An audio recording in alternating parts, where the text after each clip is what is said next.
Olá, gente boa. Eu habitualmente esqueço de pedir ao iniciar esses vídeos que os compartilhem, marquem a sinetinha, inscrevam-se no canal, divulguem o trabalho para que um número maior de pessoas a eles tenha acesso, obviamente, se considerarem que esses vídeos têm alguma utilidade. Esta semana, e eu gravo apenas um vídeo por semana, aos domingos, como estou fazendo hoje, domingo de Páscoa, Feliz Páscoa para todos. Para divulgação, na segunda-feira de manhã, não tenho tempo para fazer mais do que isso. Um por semana é o meu limite, porque tenho muitas outras ocupações durante os dias da semana. Não teria condições para fazê-lo. Quero tratar hoje de uma questão que surgiu esta semana com a notícia de que uma proposta de emenda à Constituição pretende obrigar os policiais e militares que queiram participar do processo político que abandonem suas carreiras. Hoje eles precisam afastar-se. Se aprovada essa proposta, eles terão que pura e simplesmente sair de sua atividade, abandonar suas carreiras profissionais, aquela profissão a que se dedicaram, para disputar e assumir os riscos de um processo eleitoral. É óbvio que essa proposta, se aprovada, vai pura e simplesmente retirar da atividade política, completamente, policiais e militares, que vêm tendo um crescente êxito nas disputas eleitorais, com um aumento considerável do número de policiais e de militares nas casas legislativas em todo o país, inclusive, principalmente, no Congresso Nacional. Nesta legislatura, elegeram-se 82 representantes dessas categorias. 82. Na Câmara dos Deputados. É óbvio que a esquerda e o PT, é óbvio que não são da esquerda, e é óbvio que o PT e os partidos da esquerda não estão gostando nem um pouquinho disso. Não querem vê-los por lá, porque são absolutamente antagônicos em relação aos objetivos dos eleitores que os elegeram.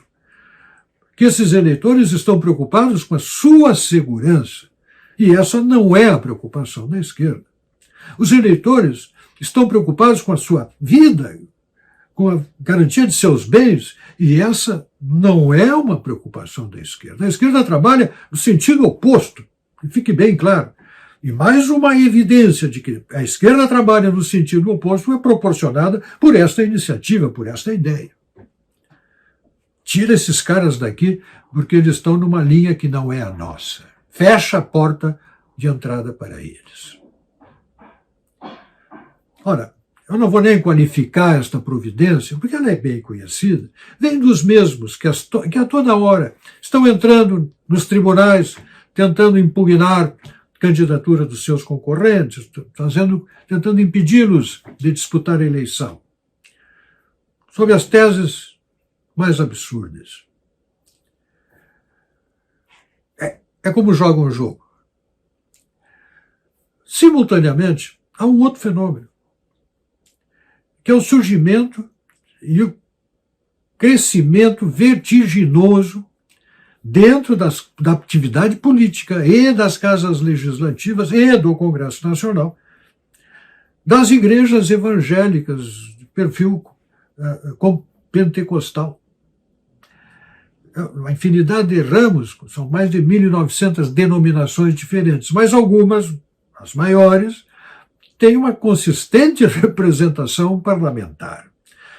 E a frente parlamentar evangélica, nesta legislatura, já é formada por 132 membros na Câmara dos Deputados e 14 senadores. Vejam o que isso representa dentro do colegiado do Congresso Nacional. A força política, que embora sendo estas pessoas de partidos diferentes, naquilo que é fundamental para elas, do ponto de vista religioso, do ponto de vista da própria igreja, dos interesses da igreja, e eu não estou aqui fazendo apologia de qualquer delas. Algumas apresentam problemas sérios. Não estou fazendo apologia, mas no que se refere às questões, às motivações dos eleitores, do que os eleitores esperam dessa representação espiritual, correspondem, mas olha, inteiramente a essa expectativa, na medida em que defendem valores, defendem a vida, são contra o aborto. E não há nenhuma relação prévia, digamos assim, entre a posição evangélica da política e a posição evangélica religiosa. Eles podem estar tanto na direita quanto à esquerda, embora nesta eleição a maior parte deles venha de partidos à direita. Mas antigamente esses partidos, esses grupos políticos participaram dos governos de esquerda. Mas fizeram e faziam e fazem a defesa dos valores que, como católico, eu quero ver defendido. E lamento que a Igreja Católica seja tão omissa em relação à atividade política, sendo o caso, e as eleições, sendo omissa em termos, né? Sendo o caso do Nicolas Ferreira, do jovem católico Nicolas Ferreira, que se elegeu por ser católico, um caso excepcional, uma excepcionalidade. Isso é uma característica excepcional da Igreja Católica, no meio das outras igrejas. E assim como a esquerda deveria pensar por que prospera tanto a atividade política das igrejas evangélicas pentecostais, porque ela, a Igreja Católica, é tão omissa em relação a assuntos tão importantes para ela mesma, que é a defesa da cultura, da civilização, dos seus valores e dos bens espirituais. Se os bens materiais estão sendo atacados e buscam proteção entre militares e policiais, os bens espirituais também estão atacados e as pessoas procuram protegê-las nos votos que dão. O episcopado brasileiro deveria pensar, enquanto cantam, com razão, Vitória, tu reinarás, esse belo cântico, enquanto cantam isso, por que perde tantas batalhas? Inclusive dentro das escolas católicas. Por quê? Pense nisso. Meu nome é Percival Pugina, quero meu país de volta e peço a Deus, nesse domingo de Páscoa, que abençoe você, sua família e esta nação. Pense nisso.